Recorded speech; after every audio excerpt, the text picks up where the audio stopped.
SAF Under-20 Women's Championship 2025 Bangladesh versus Nepal. যেই ম্যাচে নির্ধারণ হবে এবারের সাফের under twenty age level stage is ready.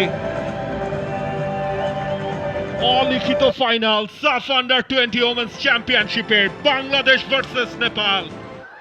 দুই দলের ফুটবলাররা ম্যাচ অফিসিয়ালদের সাথে পরিচয় পর্বটা সেরে নিচ্ছেন। নেপাল তাদের স্টার্টিং লাইন আপটা আমরা দেখবো। গোলকিপিং পজিশনে রয়েছেন সুজাতা, চারজন ডিফেন্ডার তাদের মায়া এবং সিমরান, সেন্টার ব্যাক গঙ্গা এবং Anisha, full back Bitsana. Unofficial final match এবং বাংলাদেশে বেশ কয়েকটা পরিবর্তন। 4-3-3 ফরমেশনে বাংলাদেশ খেলছে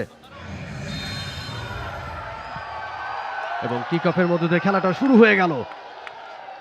শুরুতেই বাংলাদেশ একটা অ্যাটাক তৈরি করবার চেষ্টা, মুন্টি রেখেছেন এখন পর্যন্ত দুজন দুই প্রান্ত দিয়ে করা মার্কিং এ রেখেছেন তাকে। শেষ পর্যন্ত বলের কন্ট্রোলটা হাতছাড়া হলো। দেখছিলাম কোচ, কিন্তু অন্যদিক থেকে বাংলাদেশ কাউন্টার অ্যাটাকে সুযোগ তারা তৈরি করছে। সাগরিকা এই ম্যাচে তিনি ফিরেছেন, শটটাও নিয়েছিলেন সাগরিকা, অন পোস্টে রেখেছিলেন সেটা গোলকিপার সুজাতা, তিনি বাঁচিয়ে দিয়েছেন। সাগরিকা ক্ষোভটা আজকে তিনি মেটাবেন।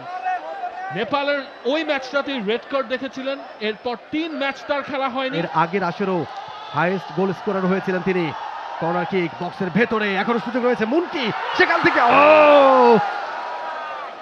শান্তি মার্ডি তিনি বলটা পেয়েছিলেন। ফিনিশিং টাচটা ঠিকঠাক মতো হয়নি।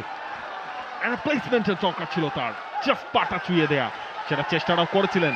তবে সেই পজিশনে যে তিনি বলটাও পেয়ে যাবেন, সেখানে একটা স্লাইড ডিফ্লেকশন হয়েছিল, সেটাও